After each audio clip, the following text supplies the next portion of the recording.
Hello, everyone. Welcome back to the Learn English channel. I'm Martin. And I'm Luna. We are so happy to have you here with us today. Luna, let me ask you a question. How was your week? You look a little bit tired. Oh, Martin, you know me too well. To be honest, it's been a really hectic week. I had so many deadlines and meetings. I felt like I was running around nonstop from Monday to Friday. I hear you. I think a lot of our viewers feel the same way. Modern life can be very busy and stressful, but the good news is the weekend is finally here. Exactly. And that is actually what we are going to talk about today. Today's episode is all about weekend relaxation. That's right. Have you ever noticed that when people ask, "What did you do this weekend?" Sometimes it's hard to describe exactly how you relaxed. Yes, sometimes you just want to say, I did nothing, but you want to sound a bit more descriptive, right? You want to talk about how you recharged your batteries. Precisely. So in this video, we're going to teach you the best vocabulary, phrasal verbs, and idioms to talk about resting, sleeping in, and enjoying your free time. Whether you are an active person who likes hiking or someone who prefers a slow morning with a cup of coffee, we have something for you. So if you're ready to expand your vocabulary and learn how to talk about your downtime like a native speaker, stick around. Let's get started.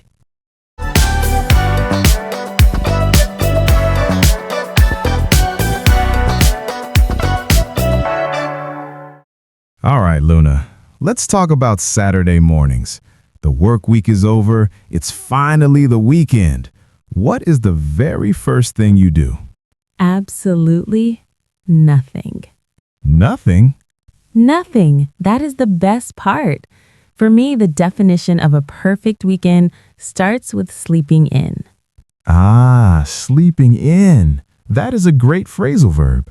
Can you explain to our viewers what that means? Does it mean you sleep on the floor? No. To sleep in simply means to sleep later than you usually do, specifically because you don't have to wake up for work or school. Right. So on weekdays, you might wake up at 7 a.m., but on Saturday... On Saturday, I don't set my alarm clock. I let my body wake up naturally. Sometimes I wake up at 9 a.m., sometimes even 10 a.m. It feels amazing to just stay in bed and be cozy under the covers. I can imagine. It sounds like you need to catch up on sleep after your busy week. Exactly. I think many people have a sleep debt from the week, and the weekend is the time to pay it back. What about you, Martin? Are you a fan of sleeping in? To be honest, not really. I am naturally an early bird. An early bird. So you wake up early even on Saturdays? Yes, my biological clock just wakes me up around 6:30 a.m. every day, no matter what. I can't help it. Wow. I am the opposite. I am definitely a night owl. I stay up late and I struggle to wake up early. But Martin, be careful not to confuse sleeping in with oversleeping, right? That is a very good point. There is a big difference. Sleeping in is intentional and relaxing. Oversleeping is usually an accident, like when your alarm doesn't go off and you are late for work. Yes. You don't want to oversleep on a Monday, but you definitely want to sleep in on a Saturday. So for me, even though I wake up early, I stay in bed for a bit. I don't jump out of bed immediately. I like to lie in and check my phone for a few minutes. See, that counts as relaxing. Okay, so we have talked about sleeping in. Now you are finally out of bed. What comes next? On a Monday, you usually rush to get ready, but on a Saturday... On a Saturday, absolutely not. I practice what I call a slow morning. Slow morning. That sounds very peaceful. How is that different from a normal morning? Well, on a normal weekday, I am always in a rush. I take a quick shower, grab a piece of toast, and run out the door. It's chaotic. But for a slow morning, the key rule is no rushing. I take my sweet time doing everything. Taking your sweet time. That's a great phrase. It means doing something slowly and happily without stress. So what is the first step of your slow morning? Coffee. Definitely coffee, but not instant coffee. I like to grind the beans fresh and brew a proper pot of coffee. The smell fills the whole kitchen. Oh, that sounds lovely. There's something very relaxing about the ritual of making coffee, isn't there? Yes, and I don't drink it while checking my emails. I sit by the window, watch the birds or the trees, and just sip my coffee slowly.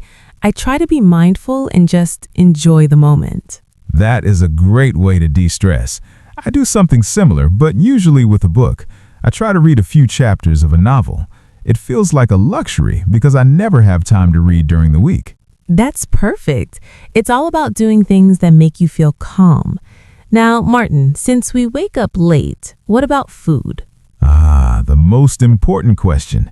If you wake up at 11 a.m., is it breakfast or is it lunch? It's brunch. Yes, brunch, a combination of breakfast and lunch. I love making a big brunch on Sundays. Maybe some pancakes, scrambled eggs, or avocado toast. It's a time to sit down with family or housemates and actually have a conversation while eating. And again, the key is not eating quickly. You savor the food.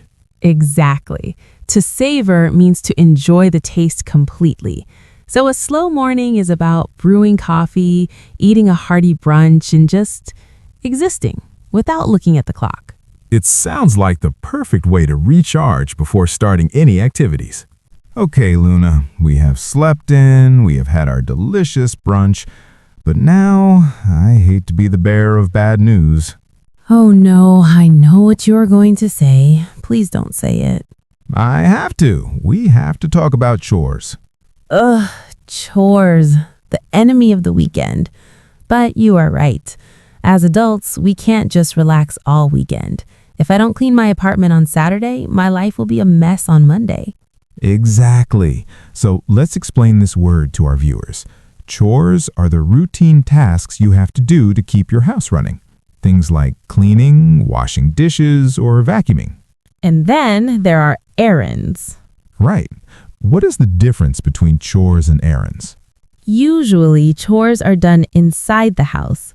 Errands are when you have to leave the house to do something. For example, going to the post office, going to the bank, or grocery shopping. Grocery shopping is probably the biggest errand for most people. So, Luna, what is your strategy? Do you let the chores pile up? I used to procrastinate. I would wait until Sunday night to do my laundry. But that was a terrible idea because I would feel stressed before bed. Now I try to get it out of the way. Get it out of the way. I love that idiom. It means to finish an unpleasant task quickly so you don't have to worry about it anymore. Yes, so after my slow morning, I usually spend about 2 hours cleaning and doing laundry. I put on some loud music or a podcast to make it more fun. That's a great tip. Combining something boring, like folding clothes, with something fun, like music. I do the same. I try to tackle my chores on Saturday afternoon. To tackle? Like in football? In a way, yes. To tackle a problem or a task means to deal with it with energy and determination. I tackle the cleaning so that my Sunday is 100% free. That is the best feeling, a clean house and a free schedule for Sunday. It's all about balance. You do a little bit of work so you can relax even more later. So don't dread the chores, guys. Just get them done. So, the chores are done, the house is clean, now we have free time. This is where people are very different. Luna, how do you spend your Saturday afternoon? Honestly, I usually head straight for the sofa. I am a big fan of passive relaxation. Passive relaxation? Yes, my job during the week is very mental and tiring. So on the weekend, I just want to switch my brain off. I like to veg out. Veg out. That is a classic slang term. It comes from the word vegetable, right? Like becoming a vegetable. Exactly. It means to sit still and do almost nothing. I might scroll through social media, or more often, I binge watch a TV series. Ah, binge watching. That's when you watch 5 or 6 episodes of a show in one sitting. Guilty as charged. Sometimes I just want to be a couch potato. It helps me escape reality for a bit. But what about you, Martin? I bet you don't sit still. You know me well. If I sit on the couch all day, I actually feel more tired. I prefer active relaxation. That sounds like a contradiction. How can you relax while being active? Well, for me, sitting at a desk all week makes my body stiff. So to relax, I need to move. I might go for a long hike in nature, go to the gym, or just play football with friends. I see. So it's about changing your state. Exactly. Physical activity helps me blow off steam. Blow off steam. That's a great idiom. It comes from a steam engine, right? If there's too much pressure, you have to release the steam. Precisely. Exercise releases stress and frustration. Plus, you get those endorphins, the happy hormones. After a good run, my mind feels completely clear. That makes sense. So there is no right way to relax. Some people need to unplug and stay home, like me. Others need to get out and about, like you. To each their own. As long as you feel better on Monday morning, that is what matters. Well, Luna, we have had a great weekend. We slept in, we had brunch, we relaxed. But now, the sun is setting on Sunday. Oh, don't remind me. This is the time when the Sunday blues usually kick in. The Sunday blues. That is a very common expression. Sometimes people also call it the Sunday scaries. Can you describe what that feels like? It's that sinking feeling in your stomach. You realize the weekend is over and you start thinking about all the emails and meetings waiting for you on Monday morning. It can be quite stressful. I think everyone has felt that at some point. The work week is looming ahead. So, how do you handle it? Do you just panic? I used to panic, but now I have a strategy. I call it the Sunday reset. I like the sound of that. A reset. What does it involve? It's a routine to make Monday easier. First, I do some meal prep. I cook a big batch of food so I don't have to worry about lunch during the week. Second, I pick out my clothes for tomorrow. That is very smart. You are removing decisions from Monday morning. Exactly. If I prepare tonight, I don't have to rush tomorrow. It really helps calm my nerves. What about you, Martin? Do you get the Sunday scaries? Sometimes. For me, the most important thing is my sleep schedule. Since I stayed up late on Friday and Saturday, I force myself to go to bed early on Sunday. That is so important. But it's hard to fall asleep if you are anxious. True. That is why I have a strict rule. No screens after 9 p.m. No phone, no laptop. If I look at my phone, I start doom scrolling, and then I can't sleep. Doom scrolling. That's when you endlessly scroll through bad news or social media, right? Yes, it's terrible for your mental health. Instead, I read a book or listen to calming music. It helps me wind down. So the secret to beating the Sunday blues is preparation and relaxation. Exactly. Treat Sunday evening as a time to set the tone for a successful week, not just the sad end of the weekend. Well, there you have it, everyone. A complete guide on how to talk about your weekend from Saturday morning to Sunday night. We covered a lot of new vocabulary today. Before we go, let's do a quick recap of our favorite expressions from this episode. Great idea. Luna, you go first. What is your top pick? My number one phrase is definitely to sleep in. Remember, this means waking up late, naturally, without an alarm clock. It's my favorite hobby. I knew you would say that. My favorite phrase is to blow off steam. This is when you do something active like exercise to release stress and frustration. And let's not forget the Sunday blues.